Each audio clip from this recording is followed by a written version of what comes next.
siapa yang tak terkejut? Juga hati mana yang tak ciut begitu melihat bendera kuning berkibar tepat di depan rumah? Siti Marsiah binti Suyanto.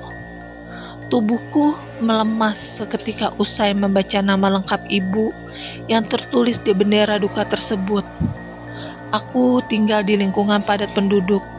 Sejak bapak pergi ke negeri seberang, mengadu nasib di perantauan, keluargaku menjadi keluarga yang cenderung tertutup. Ibu sehari-hari sibuk bekerja di pabrik dan tak punya waktu untuk bersosialisasi dengan tetangga seperti dulu. Aku melangkah ragu menuju rumah. Kaki-kakiku gemetar. Setibanya di teras, tubuhku langsung didekap oleh Biani yang menangis terseduh. Aku masih tak mengatakan apapun dan tak ingin percaya pada siapapun. Bagiku, itu terlalu mendadak. Aku mendesak, melangkah lurus ke dalam rumah untuk memastikan jasad siapa yang sebenarnya sedang berbaring tertutup kain di ruang tengah itu. Darahku berdesir ke kepala. Jantungku berdegup cepat. Sesuatu yang tertahan kini pecah, membuncah bersama tangis yang tak bisa lagi kubendung. Di hadapanku, terbalut kain tubuh lunglai, berwajah pucat dan mata tertutup dari seorang wanita paruh baya yang baru pagi tadi kucium punggung tangannya. Tak kusangka pelukan hangat di awal hari bukan sekedar ucapan hati-hati di jalan, melainkan merupakan salam perpisahan untuk terakhir kalinya dari ibu. Ibu sudah tidak ada, Riz. Kena serangan jantung pas lagi tadi kerja di pabrik, ucap Biani memegang kedua pundakku. Ibu gak punya penyakit jantung, jawabku histeris. Kepergian ibu yang terlalu mendadak dengan alasan yang bagiku yang tidak menerima oleh akal menyia-nyiakan. Banyak pertanyaan tercecer. Seorang laki-laki parubaya berjanggut tebal, mengenakan pakaian duka, serba hitam menghampiriku. Beliau memperkenalkan diri sebagai teman ibu, namun wajahnya asing karena ini pertama kali bertemu. Tenang, sabar, ibu gak kemana-mana, bisiknya sambil memelukku. Namaku Haris. Saat peristiwa ini terjadi, usiaku masih 14 tahun. Kala itu aku duduk di bangku kelas 2 SMP. Sejak bapak menjadi TKI, aku tinggal bersama ibu, kakak perempuanku, dan adik laki-lakiku yang masih berusia 3 tahun. Selepas meninggalnya ibu, mbahku untuk sementara tinggal di rumah membantu mengasuh adik. Kepergian ibu yang secara tiba-tiba mengejutkan semua pihak. Kami semua masih tidak percaya kalau ibu sudah benar-benar tiada. Bahkan setelah jenazahnya dimakamkan, adik masih saja rewel mencari ibu. Namun, rentetan peristiwa yang terjadi setelah hari pemakaman ibu sempat membuatku percaya bahwa ibu benar-benar masih ada. Malam itu, seluruh saudara-saudaraku masih berkumpul di rumah. Kami merencanakan tahlilan bersama untuk mendoakan ibu. Namun, pria parubaya berjanggut yang kutemui siang tadi datang bersama 4 orang lain juga mengaku sebagai teman ibu. Pak, Bu, saya minta izin. Amanat dari almarhum, baiknya hari ini kita mendoakan almarhum secara tertutup saja oleh keluarga dan kerabat dekat. Kita lakukan tradisi nyusur tanah dulu. Tahlilnya bisa dimulai besok. Entah amanat apa yang dimaksud. Hanya saja kalimat itulah yang kuingat dilontarkan oleh kakek tua berjanggut yang belakangan diketahui bernama Pak Agus. Setelah berunding, Keluargaku akhirnya menyetujui acara nyusur tanah sebelum hampir sama dengan tahlil pada umumnya.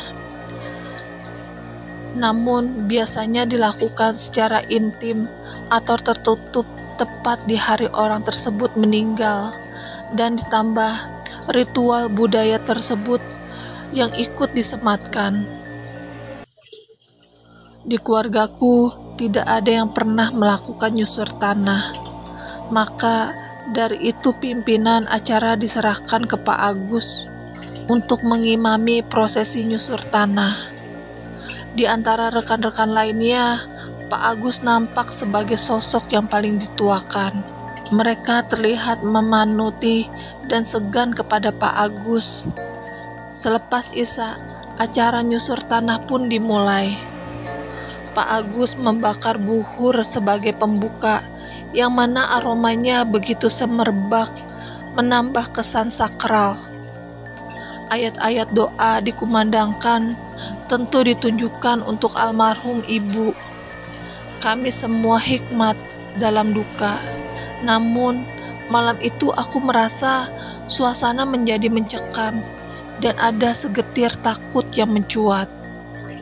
Aku merasa di rumah ini sangat ramai, bahkan terasa penuh sesak. Pandanganku tertuju pada Kak Intan, kakakku. Itu memang salah satu orang yang paling histeris terpukul oleh kepergian ibu. Aku melihat Kak Intan tertunduk dengan pandangan kosong. Di kening dan wajahnya banjir oleh keringat yang menetes menggumpal seperti orang sakit. Aku khawatir, namun tak lama kemudian Kak Intan menangis terseduh, tetapi lidahnya tetap membaca kalimat-kalimat doa. Kepala Kak Intan mulai bergoyang, mengayun ke kiri dan ke kanan, hingga membawa separuh badannya ikut bergerak. Ia nampak hanyut dalam lantunan doa-doa. Namun, semakin lama gerakannya semakin cepat. Kak Intan menjadi aneh. Tiba-tiba dia menyeringai tajam. Kedua bola matanya menilik ke sekitaran ruangan.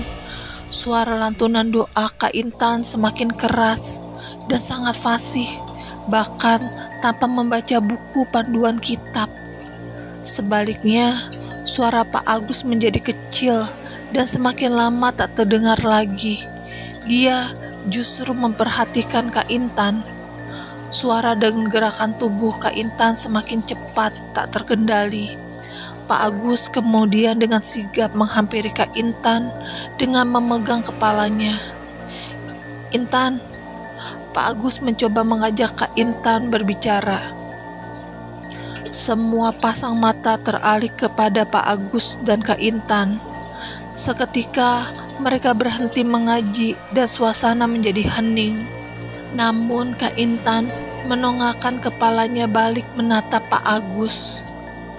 Dia tersenyum, kemudian melanjutkan membaca kalimat-kalimat doa seorang diri dengan suara berat dan nada mengayuh memekik. "Astagfirullahaladzim, siapa kamu?" Raut kepanikan terlihat jelas di wajah Pak Agus. "Agus, lanjutkan mengaji." Kak Intan menyentak Pak Agus. Kemudian dia menyeringai. "Kami semua mengikuti mengaji," ujar Kak Intan yang sudah dipastikan sedang dirasuki oleh makhluk goib. "Wahai makhluk Allah, siapa kamu?" tegas Pak Agus. "Saya Siti," jawab lugas Kak Intan dengan suara berat dan menyesak. Makhluk yang merasuki Kak Intan mengaku sebagai ibu. Aku tak berkutik, aku ketakutan. Di satu sisi, waktu itu aku meyakini bahwa Kak Intan benar-benar dirasuki oleh ibu. Tapi kenapa ibu mengucap kata "kami semua"? Itu artinya juga banyak makhluk lain yang tak kasat mata juga ada di sini. Jujur, aku benar-benar takut. Bahkan bila mengingat kejadian itu, aku masih merinding. Wajah Kak Intan begitu pucat dan nampak mengerikan malam itu. Pak Agus tak berkata barang sepatah kata. Kedua matanya menatap penuh Kak Intan. Namun, garis wajahnya mengisyaratkan Pak Agus seperti terkejut oleh suatu hal yang mana hanya dirinya yang mengetahui. Berikutnya, sapuan cepat tangan Pak Agus di wajah Kak Intan seketika membuat tubuh Kak Intan terkulai lemas dan roboh ke lantai. Kak Intan tak sadarkan diri. Acara nyusur tanah pun seolah seperti dipercepat dan ditutup dengan singkat oleh Pak Agus. Setelah itu, Pak Agus dan rombongannya seperti tergesa-gesa berpamitan. Kemudian malam itu menjadi awal mulai dari rentetan teror dan kejadian aneh menimpa kami, bahkan juga satu kampung. Hari baru dimulai. Malam terasa lebih dingin dari biasanya. Tak ada lagi sapa hangat atau pengingat dari seorang ibu yang mengayomi. Peristiwa Kak Intan di malam nyusur tanah tadi meninggalkan banyak pertanyaan, juga ketakutan bagiku. Sudah hari keempat, tapi Kak Intan masih saja berperilaku aneh seperti bukan dirinya. Aku dan adik dilarang oleh Mbah untuk mendekati Kak Intan. Entah apa alasannya. Mbah hanya bilang, Kak Intan masih belum sehat dan masih lemas berbaring di tempat Mbah di kamarnya. Di dapur, aku pernah tak sengaja melihat Kak Intan memakan kembang yang seharusnya untuk kuburan ibu. Kak Intan memakan kembang-kembang itu dengan lahap. Namun, begitu melihatku, raut wajahnya langsung berubah seperti marah. Kemudian, Mbah datang dan buru-buru membawa Kak Intan ke kamar. Sejak Kak Intan sakit, Mbah tidur menemani Kak Intan di kamarnya, sedangkan aku sekamar dengan adikku. Kami memiliki ranjang susun. Aku tidur di bagian atas, sedangkan adik di ranjang bawah. Seperti malam-malam sebelumnya, malam ini aku juga masih tidak bisa tidur cepat. Meskipun sudah dilapisi selimut, tetapi mataku masih terjaga mengawang, menatap ke langit-langit rumah yang tampak dekat dari tempat aku berbaring. Sejak kepergian ibu, aku merasa asing di rumah sendiri. Setiap sudut di rumah ini menjadi tampak menyeramkan. Tiap malam, aku sering mendengar suara-suara aneh. Wanita merintih, suara ibu memanggil-manggil, dan suara kaset jadul yang terputar sendiri memainkan lagu favorit ibu yang biasa didengarkannya. Lagu itu kini terputar lagi. Seseorang seperti sedang menyalakan kaset di kamar ibu, padahal kamar ibu sudah dibiarkan kosong. Mbah menggembok kamar ibu dengan alasan agar tidak ada barang yang diambil dulu sebelum bapak pulang. Bulu romaku meremang hebat, disusul oleh rasa takut yang menyerang kuat. Aku berbalik telungkup menutupi kepala dan kedua telingaku dengan bantal. Suara lagu klasik itu terdengar semakin keras. Jelas sekali, suara itu bersumber dari kamar ibu yang terletak di ruang sebelah kamarku. Aku mendengar suara langkah kaki menyeret, datang mendekati berjalan lorong di depan kamar. Aku mendengarkan suara langkah itu dengan seksama, berharap itu adalah suara langkah Mbah.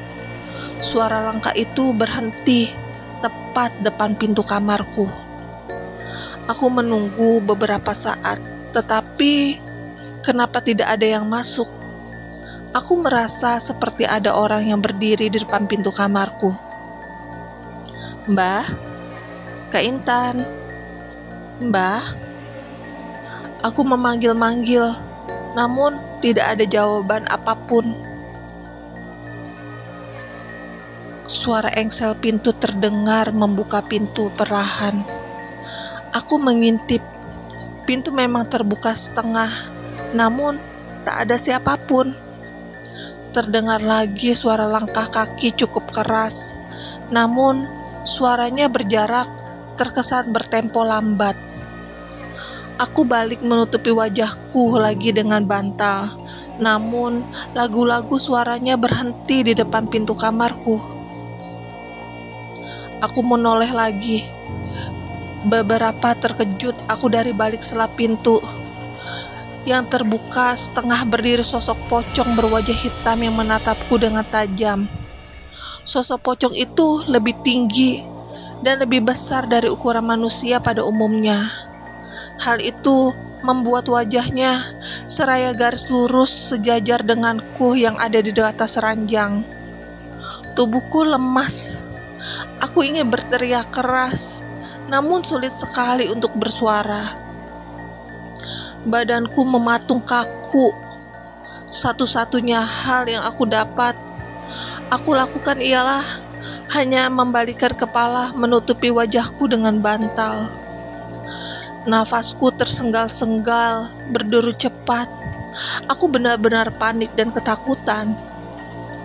Aku juga berpikir, adik yang ada di kasur bawah selama berbujur kaku di balik bantal. Aku menarik napas panjang, memberanikan diri menoleh lagi ke arah pintu. Napasku terlepas lega. Begitu melihat sosok pocong itu sudah tidak ada lagi di depan pintu kamar. Aku mendengar suara adik mendengkur. Aku melongokkan kepala ke bawah untuk memeriksa adik. Namun, aku malah mendapati penampakan yang membuat kedua mataku terbelalak.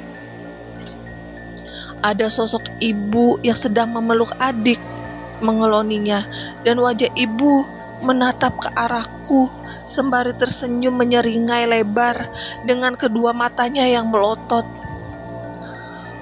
Bersama dengan itu, lagu klasik dari kaset favorit itu terputar lagi.